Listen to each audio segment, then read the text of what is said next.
Good afternoon, everyone, and welcome to today's webinar for grantees of the Postconviction Testing of DNA Evidence Program, hosted by the Bureau of Justice Assistance. This time, I'd like to introduce Andrea Borchardt, Senior Policy Advisor with the Bureau of Justice Assistance, for some welcoming remarks. Andrea?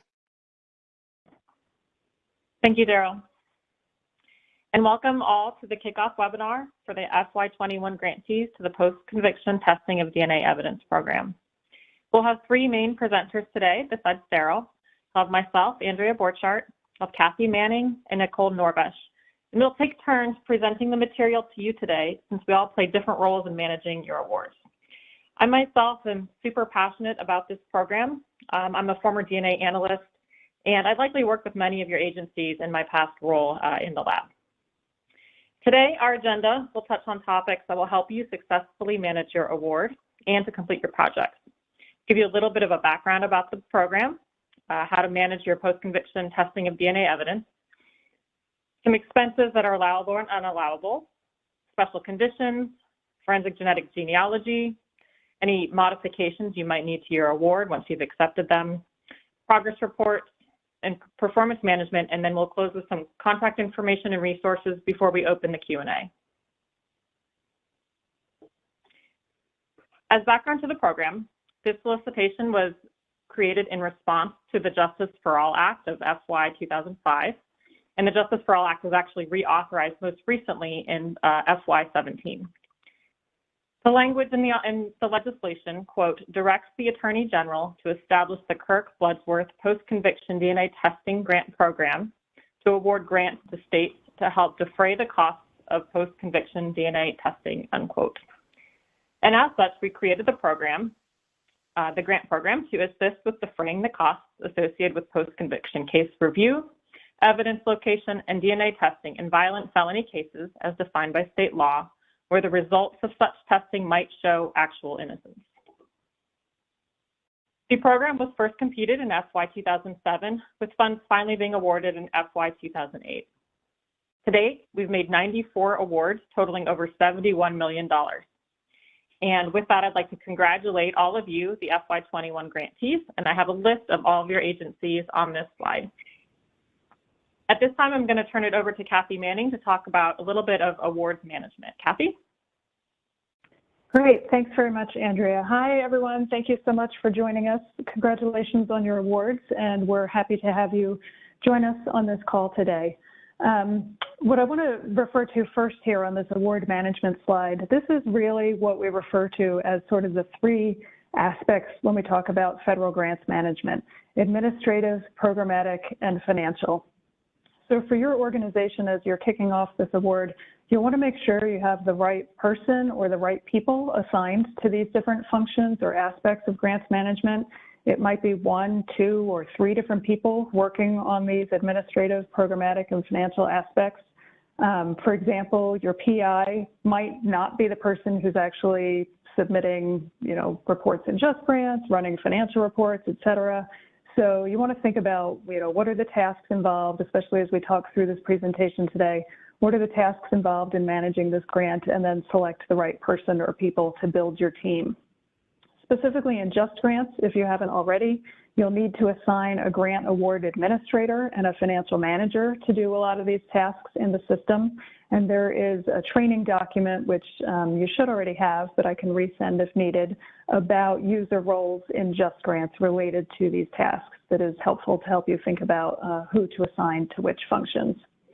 As you think about this, one of the things I really like to emphasize is to recognize the importance of these different people or parties working together throughout your grant program. It's very important not to be siloed. So the program implementation people, for example, need to, at least be informed and aware of things on the financial side, and vice versa. Financial people need to know about program changes that might impact approved budget categories. So very important to really establish this as a team so that you can be successful throughout the life of your award. Next slide, please. So that's me. I'm your state policy advisor, and many of you know me already. We've been in contact over email and or over the phone. I'm your state policy advisor, also known as grant manager, and really I'm often the first person you'll be in touch with regarding the grant. You can direct all of your questions to me, really. It's not necessarily that I will always be the best person to answer them, but I will help you find the right person to answer your questions, whether that's someone else on the team that you're going to meet today on this call, or perhaps questions for the Just Grants Help Desk or our Office of the Chief Financial Officer. But you're welcome to send questions to me, and I'll help you find the right avenue for getting those questions answered. You'll also be hearing from me a lot about items due on your grant, questions that we have maybe about performance reports, items needed for special conditions that we'll talk about in a minute. So you'll be having a lot of contact with me throughout the life of your award. But on the next slide, I want to introduce you to other members of our team on this program. So you've already met Andrea on the top right there. Andrea and Vanessa are our forensic policy advisors. As you heard briefly in Andrea's introduction, she's the one that really has the scientific expertise for this program. So often, if you're asking a detailed technical question, it's something that I'll consult with Andrea to get you the right answer about what's, the purpose of the program, allowable, unallowable activities, things like that. And then you'll meet Nicole in the bottom right picture there in just a few minutes for this session. But Nicole and Michael Adams are partners on our Planning, Performance, and Impact Analyst team. And they are the ones who do a lot of data analysis, performance measure development, solicitation reviews, analytical support, and a lot to really get into the content and the depth of, what are we doing with these programs? What are we achieving? How can we help tell our story around that? So it really is a team on our end, just as I described, that there'll be a team on your end for this grant, and we all work in partnership to help ensure your success. And again, you'll hear from some of them again throughout the presentation. This graphic is just a representative of some of the phases that you'll go through throughout your project period. The graphic is linear, and I want to say that the phases are not necessarily linear. Some of them are ongoing throughout the life of your project period. For example, submitting reports is something you do not just once, but regularly throughout your project period. Other phases, will occur as needed. For example, if you need to make a modification to your award, and we're going to be talking about that. But this just sort of represents the various stages / phases of managing a federal award, beginning with award acceptance, which I believe most, if not all of you, have accepted your award in Just Grants by now. All the way through the end of the project period and beyond until the award is actually fully closed out. Next slide, please. So one of the most important things that I want to emphasize today is talking about special conditions on your award. These are what I like to call the fine print of your award, but unlike some fine print on some documents I received, it's important to make sure you actually read the fine print on these awards. Each award is issued with anywhere between, say, 40 to 60 special conditions. It varies, but a long list of special conditions, some of which are standard across all of Office of Justice Programs awards, and then some of the special conditions are very specific to this program and or to your entity. So the special conditions provide a lot of valuable information about the requirements of the award and what is allowable on your award. Your authorized representative, when they accept the award, they are agreeing to these special conditions. So it's important to know what your entity has agreed to in these. If you haven't seen them yet, I want to point out that the special conditions are included in the award package and can be found in Just Grants within a tab that is called Award Conditions. If you're not familiar with how to find that, you can let me know and I'll send you screenshots or point you in the right direction. But I really want to encourage you to be familiar with those award conditions. One of the conditions that I want to highlight on this slide to call your attention to, I mentioned earlier that you'll be assigning, if you haven't already, you'll be assigning a grant award administrator and a financial manager in Just Grants to these awards. And one of the special conditions on that long list states that the grant award administrator and the financial manager must both complete the OJP, Office of Justice Programs, grants financial management training within 120 days of accepting the award. So if you haven't seen that yet, I want to call your attention to that and let you know that the link to the training for where to complete that financial management training, the link is within the wording of the special conditions, so you'll find it there. Next slide, please. As I said, but I'll repeat myself, please do read your entire award document to be familiar with the conditions on your award. Some special conditions are withholding. Not all of them are withholding. They are all requirements, but some specifically are withholding, meaning your organization cannot obligate, expend, or draw down funds until that particular requirement is met, and we lift the withholding conditions. A lot of you are familiar with the fact that I send emails out to every organization.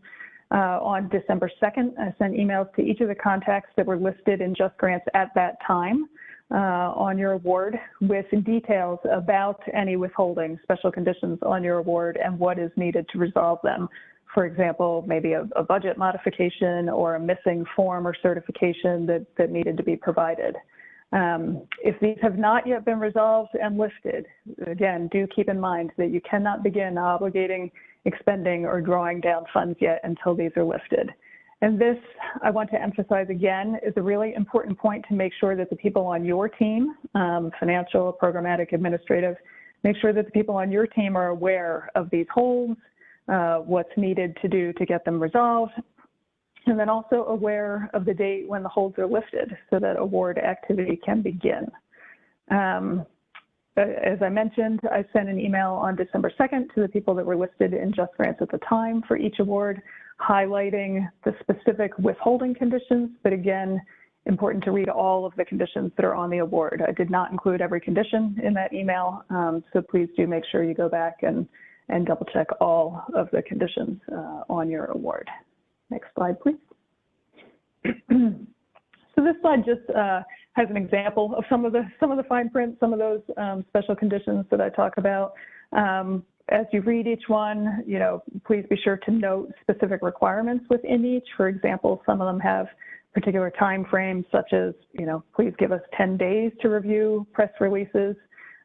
You'll want to pay attention to the specific wording which describes the requirement within each special condition. It usually might have a time frame or a source or citation for what the requirement is. So really, a lot of detail is included there within those special conditions. Next slide, please. With that, I want to hand it off to Andrea for a few minutes to talk about forensic genetic genealogy. Thank you, Kathy. And to highlight a couple of the special conditions that, Daryl, if you can actually go back one slide, I want to highlight a couple because they're DNA-related ones. So a couple I want to highlight here is that the recipient shall ensure that each DNA analysis conducted under this award will be performed either by 1, accredited government-owned laboratories, or 2, through an accredited fee-for-service vendor, and that the recipient shall ensure that all eligible forensic DNA profiles obtained with funding under this award will be entered into CODIS and, where applicable, uploaded into NDIS. Daryl, you can go to the next slide. One of the other special conditions is in relation to non-governmental databases, and I know this is a pretty big hot topic with forensic genetic genealogy. And forensic genetic genealogy is an allowable expenditure under this program. And if you do plan to conduct this using funds from your federal award, you must make note of the following. So there is a condition on your award, which Kathy just kind of gave you a highlight of what conditions mean, that says no DNA profiles, which would include the SNP profiles generated for the FGG testing. So no DNA profiles generated with funding from this award may be entered into any non-governmental databases, such as GEDmatch, without prior express written approval from BJA. And each profile tested must receive such written approval from BJA, and will supply you with a form to fill out to help assess the profile for approval. Additionally, I'd like to point you to the DOJ interim policy on forensic genetic genealogical DNA analysis and searching, or the final policy when it's issued. because any federal funds that are being used to conduct genetic genealogy would have to conform with this policy. So again, if you do want to do genetic genealogy, which is allowable, you need to make sure you get approval from us first. We'll kind of talk with you about the policy, talk with you about your sample and your case, and make sure that you understand what you're getting into with it, especially as far as the federal funds and conforming with the policy. There are additional performance measures that you would be required to submit as well when you're conducting your progress reports and performance measures, which Nicole will briefly touch on later. Next slide, please. So again, if you do intend to use this, we have come up with this process for approval. It's to submit, the first time you would like to do this, you'll submit an appropriate award modification, grant award modification request, or GAM request, where you're asking for approval to conduct the process and enter the profile into the non-governmental database, again, per that special condition. We'll send you the form to fill out for each sample. You'll then, once you've sent those in, you'll wait for your GAM to be approved, and then once approved, you may continue with your testing. So you may actually then submit it to the outsourced lab for the SNP testing. And once you get your first approval, any subsequent uses that you'd like to conduct testing on, it must be requested via email to Kathy, and you'll be using the same form. And then you must wait for the email approval prior to conducting any subsequent testing or searching. Getting into permitted expenses and expenses that are not permitted, this is all outlined within the solicitation, but I'll touch on them each briefly.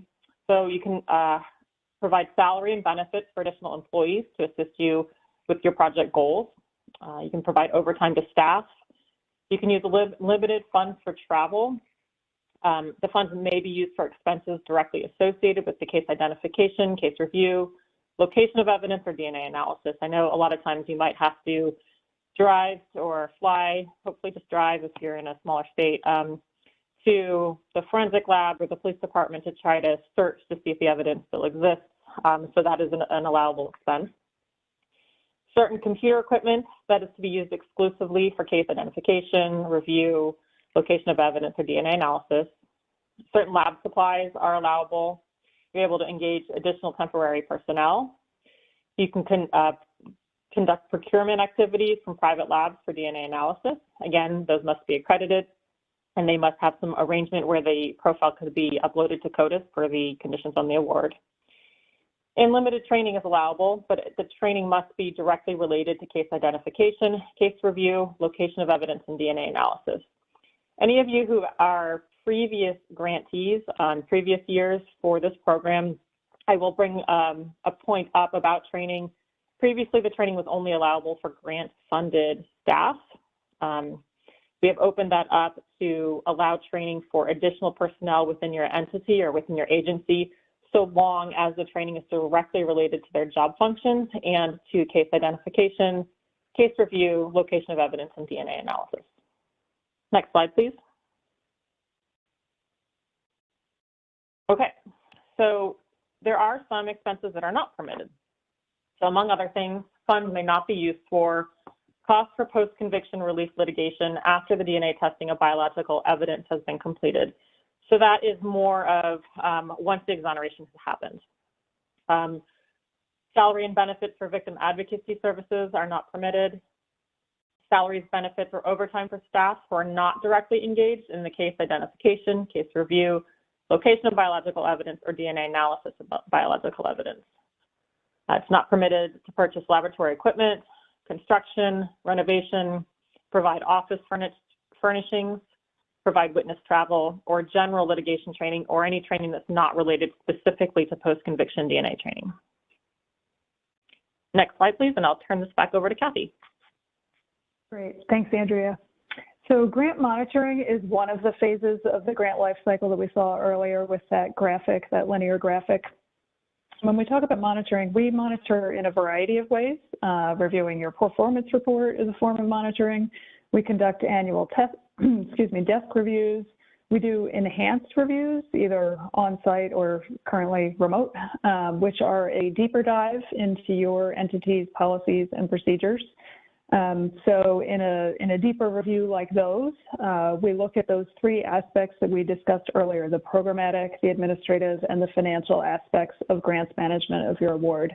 And we do this because we take very seriously our roles as stewards of federal funds, and we also want to help make sure that you're successful in carrying out the project that you were funded to do. So we check to ensure that funds are being spent as approved, that funds are being spent to do the work funded by the solicitation, and also according to the rules for use of federal funds. In addition to what I'm describing as reviews that we do on the programmatic and policy side of the House, it's possible you would also be contacted by our Office of the Chief Financial Officer for a deeper financial review. So again, with all of this and with your award management, it's really important to have good award management systems and files in place so that you have effective and adequate documentation for everything, as well as effective policies and procedures. Next slide, please. We've made reference to this briefly, and so I just want to touch a little bit further on grant award modifications. You'll hear us refer to them as GAMs. So we understand that throughout the life of your project, there may be times where you need to make a change to your approved application. Note that when you're submitting a GAM, one of the things we check for is to make sure that you are current on your financial and programmatic reporting. In a moment, I'm going to talk about the 3 different types of GAMs that are listed here, the programmatic, financial, and project period extensions. And I just want to say, you know, if you're ever not sure whether or not a GAM is required at a certain time, please do feel free to reach out to me. I'd rather have you ask and find out that a GAM is not needed than have you miss a moment where you're supposed to be doing a GAM and you proceed without doing one. So please do check with me. Next slide, please.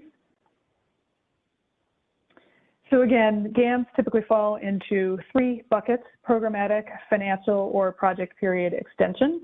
I think probably most commonly with these awards, we would see either a programmatic scope change GAM if you needed to change key staff or approved goals and objectives, or a financial budget modification GAM if you needed to change your approved budget. It's possible you won't have any of these changes throughout the life of your award, and that's great. But if you do, we have a way to have those reviewed and considered to make sure that they're appropriate and allowable for your award.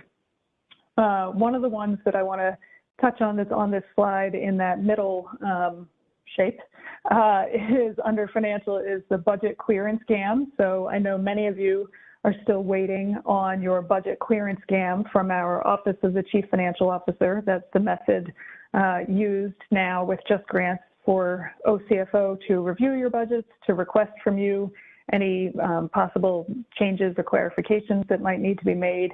So before your budgets can be approved, I know that many of you are still waiting for those budget clearance GAMs from OCFO, and I can assure you that they are working on them.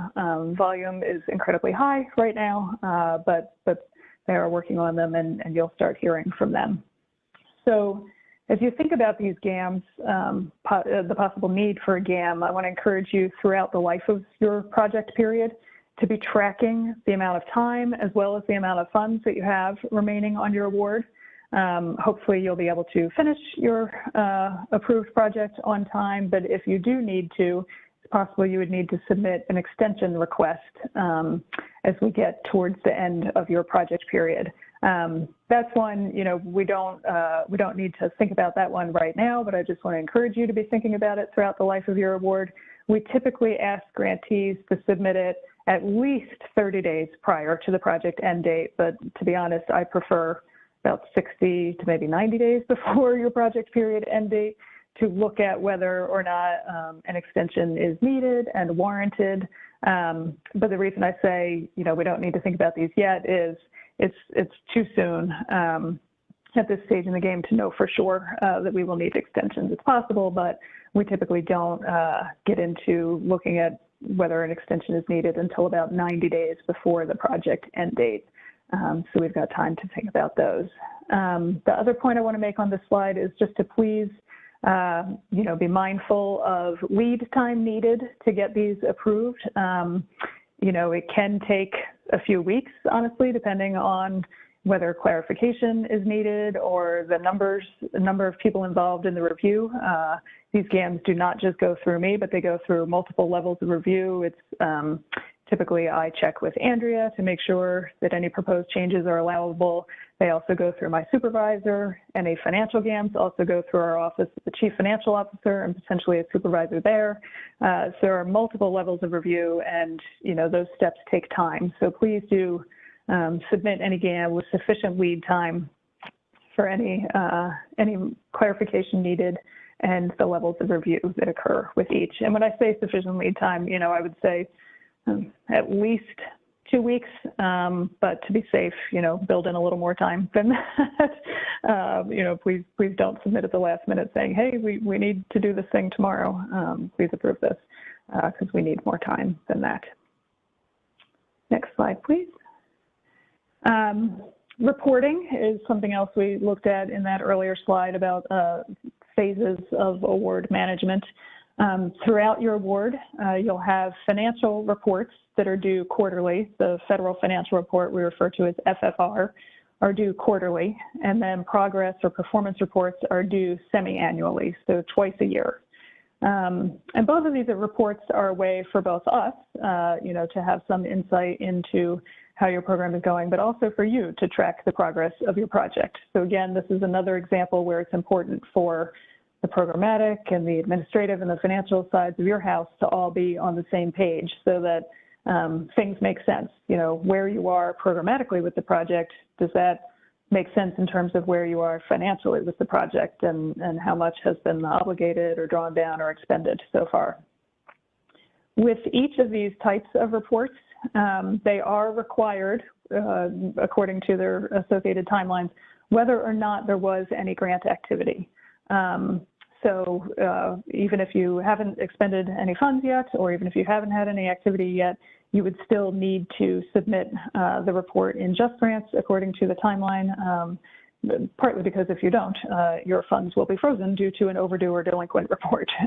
So even with no activity, we do still ask you to submit.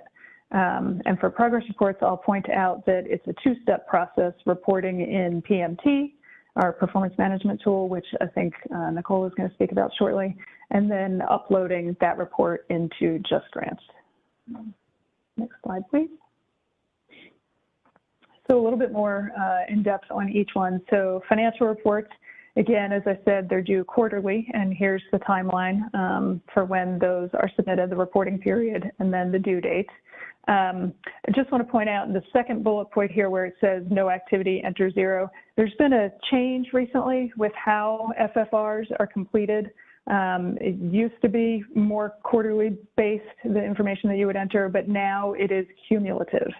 So each FFR will be reporting cumulative expenditures. So it might be 0 in terms of what you spent or obligated in a particular quarter, but you would still be reporting the cumulative amount for the award.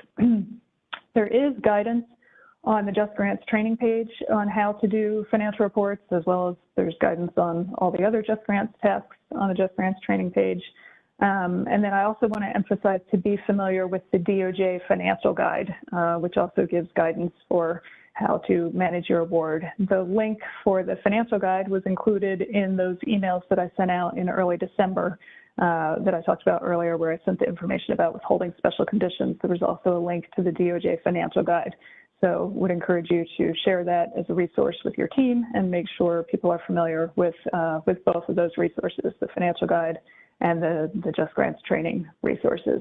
On the next slide, we talk about progress reports. As I mentioned, these are due twice a year, not quarterly like financial reports, but they're due twice a year. So they're due in January for the previous July through December period, and then they're due in July for the January through June period. As I mentioned, again, at the moment, we're still using the PMT system to do the data and narrative entry. And then once you've generated a PDF of the PMT report, you go into Just Grants and upload that PMT report to actually submit it to us. We are aware that there's been a glitch recently on some awards you may have seen showing an April 2022 due date for performance reports in Just Grants. This is not correct, and it will be fixed. So again, January and July are the two due dates every year for your performance reports for this award. To drill down just a little bit more specifically about those January and July dates, if you accepted this award before the end of December 2021, you will likely have a performance report due at the end of this month, this January 2022. Again, probably your budget is still awaiting clearance or some other things are still on hold, so you wouldn't have any activity, but you would complete the report saying no activity yet and still submit the report. If you accepted the award after December, since the award wasn't accepted during that first reporting period, probably your performance report will be due in July. Again, you would complete that depending on whether or not there was activity. And within Just Grants, you can always check to see, although again, I acknowledge that there is currently a glitch about the deadline reporting period, but you can check to see what the reporting periods and due dates are for your reports. There's both a performance management tab that shows those dates and deadlines, as well as an FFR tab that shows those dates and deadlines. And again, if you're not sure where to find that information, just reach out to me and I can send you screenshots for where to find these things. One other point I want to mention on when you're submitting your performance reports, as you're updating us on how your goals and objectives are going, how your progress is, how your project is progressing. If you find yourself describing that you need to make a change to your award, please don't just include that in your performance report. Again, as mentioned earlier, please reach out to see whether or not a grant award modification is appropriate based on the change or update that you are describing, so that we can help you track that accordingly. Next slide, please. So I've talked some about the when and the how, but just want to emphasize, why we do performance reports or progress reports. It's really your way to communicate to us. Once the award is issued, basically your reports are a primary way that we are updated on how things are going. So we want to make sure that you're sharing with us your progress and accomplishments during the reporting period, any challenges incurred, provide a picture of how you're using your funds over that reporting period. It doesn't need to be a repeat of the financial report, but just an update on how you laid out your project and how it's going. If there have been any exonerations resulting from DNA testing, please provide a description of the cases. Obviously, we're very interested in that information.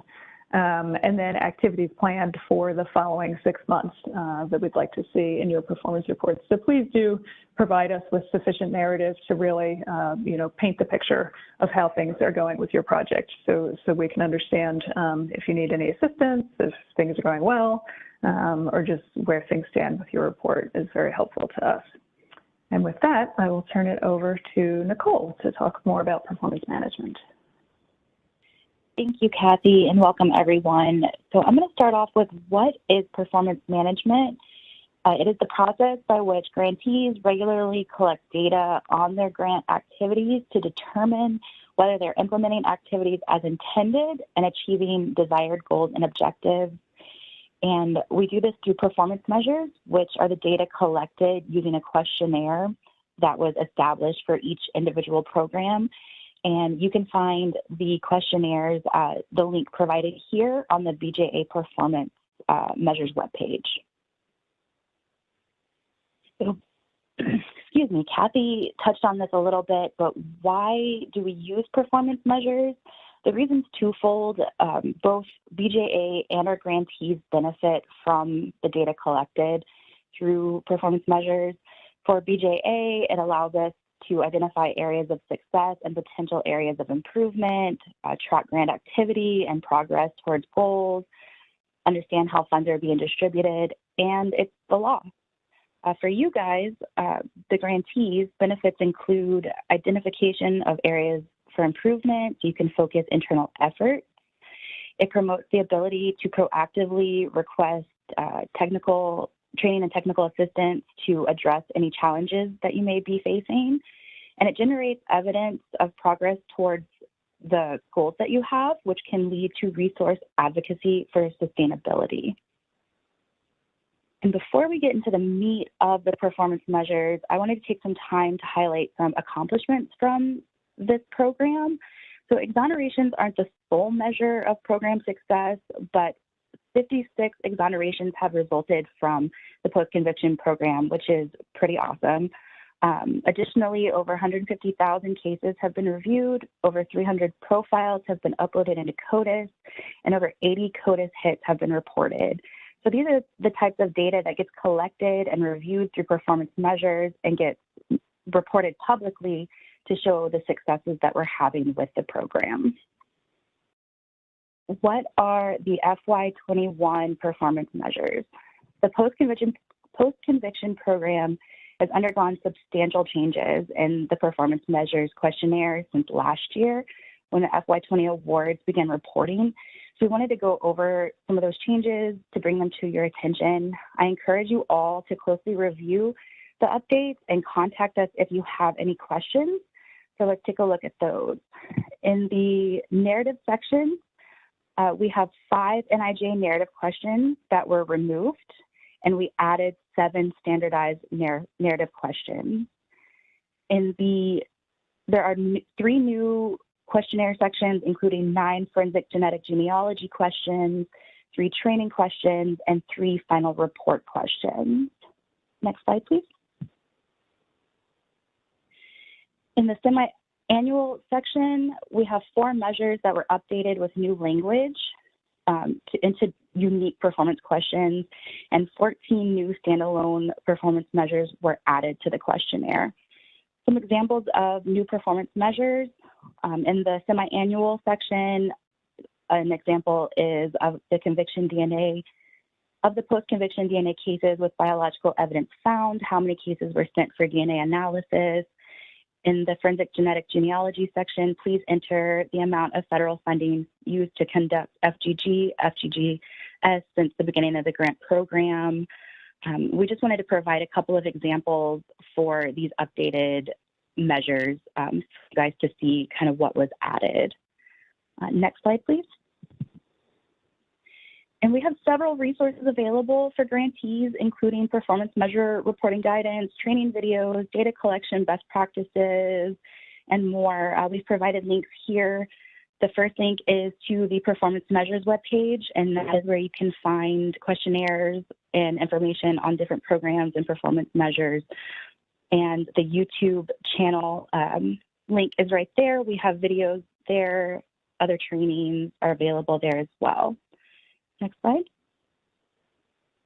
If you have any questions or issues with Just Grants, the help desk is here for you. We've listed the hours of operation, phone number, and email, and you can also find training and resources at the link provided here for Just Grants.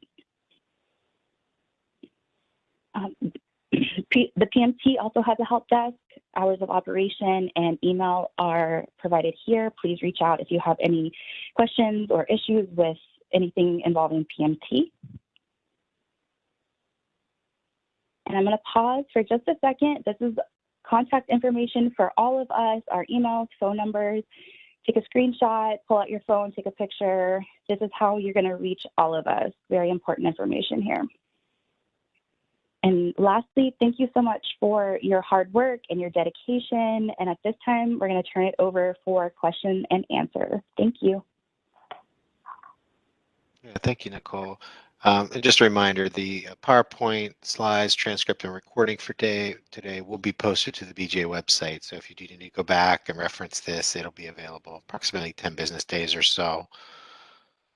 So as mentioned in the beginning, definitely would like to hear from you all attendees on any questions you may have today on what was discussed, what's upcoming.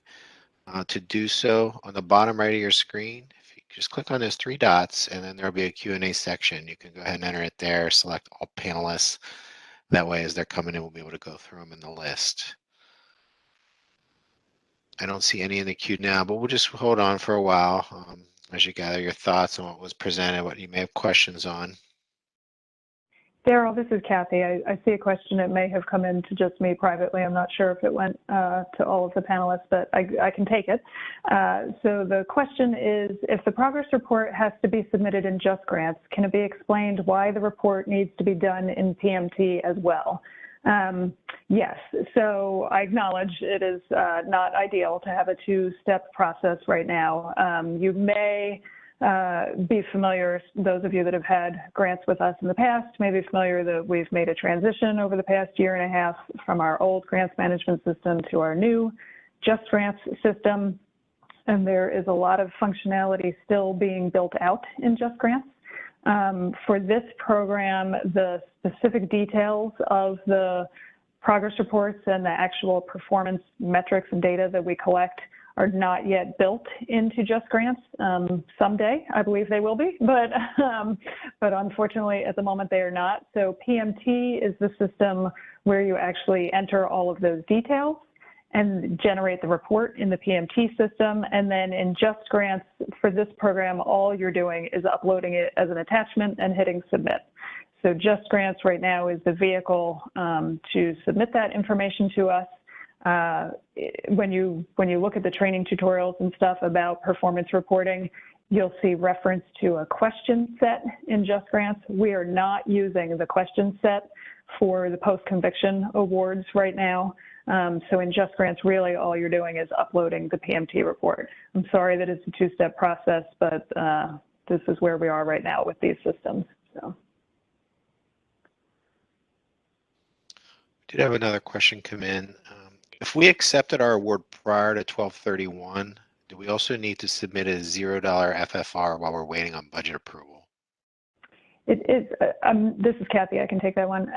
I'm not looking in Just Grants at this minute at anybody's particular award, so without double checking it, I'm going to say that it is very likely that yes, Just Grants is expecting you to submit an FFR at the end of January. You would, as the person asking mentions, that you would just submit 0. I don't know that there's any need or space to indicate why it would be 0, but certainly we would understand because we know, you're still waiting on budget clearance and or other withholding conditions. But if Just Grants is expecting you to submit an FFR, then yes, you would want to go ahead and do it, even if you are entering 0 obligations and expenditures. And you can double check that a couple of ways. One is going into the award record itself. So when you go into Just Grants and you're within that particular award, you should be able to scroll down past an assignments section on the page and find a section that has multiple tabs, including FFR. So you would be able to see there what the due date is for the FFR for your award. Again, if you're not sure what I'm describing, please feel free to send me an email with your award number. Anytime you email me, please include your award number, and I'm happy to send you a screenshot or talk you through how to find that information. Great, thanks for that. Another question come in. For clarification, the performance measurement reports are semi-annual for this award, and the financial reports are due quarterly. Is that correct? That is correct. So your performance reports will be due January and July each year, with the slight disclaimers I gave depending on when your award was accepted. But January and July are your performance reports, but your FFRs are due quarterly, correct? So the questions in the queue at this time. Well, like I said, if you do have any additional questions, please go ahead and enter those. We'll be glad to answer them. We still have about 15 minutes left today. And one attendee did want me to just go back to the slide with the contact information. Yes, I didn't have that up too long earlier. There you go. Once again, everybody's emails and phone numbers you can contact with questions. Nothing more in the queue at this time. But if something does come up, as mentioned, you can go ahead and contact them here in the meantime. Okay, we have another question that's come in. Is it possible to submit the progress reports in Just Grants if you have not done it in PMT? Or will Just Grants provide an error in those cases and ask for it to be completed in the PMT? Sure, thanks for the question. It is possible. However, it is not desirable. So yeah, unfortunately, the systems are rather independent of each other. So it is possible to click submit in JustGrants without uploading your PMT attachment. I would ask you not to do that, because if you do that, then I will just have to reach out to you and ask you to email me the PMT report, and I will have to upload it on your behalf. So you'll want to do the PMT section first and then attach it in JustGrants and submit it that way.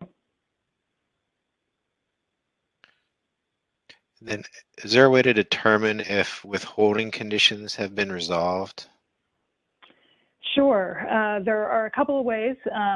One of which is you can email me again with your award number and you know, ask if they're all listed or if you're wondering about specific ones. There is a process to go through once you email me any items that were needed and it's reviewed on our end. I try to always respond promptly to you to let you know whether or not it was sufficient and whether I've initiated release of the withholding special conditions or whether something else is still needed. But even once I email you to let you know that I have initiated release, it still takes a little time to work its way through the system, the process that we go through in JustGrants to actually lift that hold. So once each hold is lifted, you'll get an email on audit. Well, let me say it this way. Your grant award administrator assigned to the award in JustGrants will receive an automated notification from JustGrants stating that an award condition modification was approved. And that will mean that a particular withholding condition was lifted, but these happen independently for each one. So if you have 3 withholding conditions that we approve, you would get 3 notices from JustGrants. One way to just check the overall status is when you're in the award in JustGrants and you scroll down past that assignment section of the page and you get to the portion of the page where you can look at the different tabs. There's an award condition tab, there's a performance management tab, there's an FFR tab, there's a GAM tab. You can go to 2 of those tabs to check. One is the award conditions tab, and you can scroll through there to see if all of the award conditions are listed as yes for being in compliance. You can also go to the funding balance and availability tab, which gives a summary of whether or not there are any suspensions or holds on your award.